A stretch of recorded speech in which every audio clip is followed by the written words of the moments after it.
Chapter 39.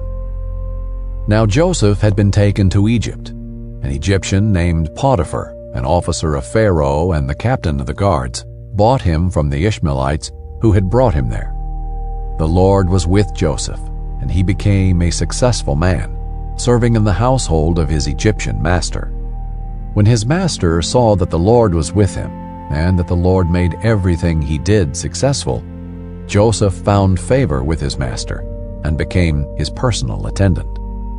Potiphar also put him in charge of his household and placed all that he owned under his authority. From the time that he put him in charge of his household and of all that he owned, the Lord blessed the Egyptian's house because of Joseph. The Lord's blessing was on all that he owned, in his house and in his fields. He left all that he owned under Joseph's authority. He did not concern himself with anything except the food he ate. Now Joseph was well built and handsome.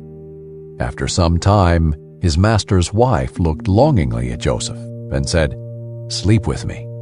But he refused. "Look," he said to his master's wife, "with me here, my master does not concern himself with anything in his house, and he has put all that he owns under my authority. No one in this house is greater than I am. He has withheld nothing from me except you, because you are his wife. So how could I do this immense evil?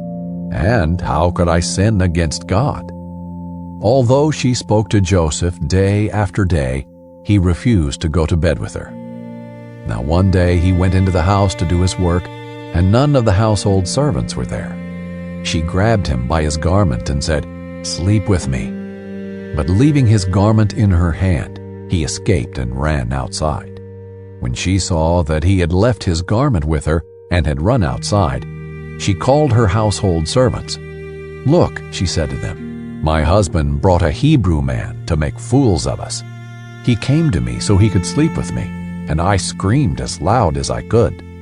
When he heard me screaming for help, he left his garment beside me and ran outside." She put Joseph's garment beside her until his master came home. Then she told him the same story. "The Hebrew slave you brought to us came to make a fool of me. But when I screamed for help, he left his garment beside me and ran outside." When his master heard the story his wife told him, "These are the things your slave did to me," he was furious and had him thrown into prison, where the king's prisoners were confined. So Joseph was there in prison. But the Lord was with Joseph and extended kindness to him. He granted him favor with the prison warden. The warden put all the prisoners who were in the prison under Joseph's authority, and he was responsible for everything that was done there.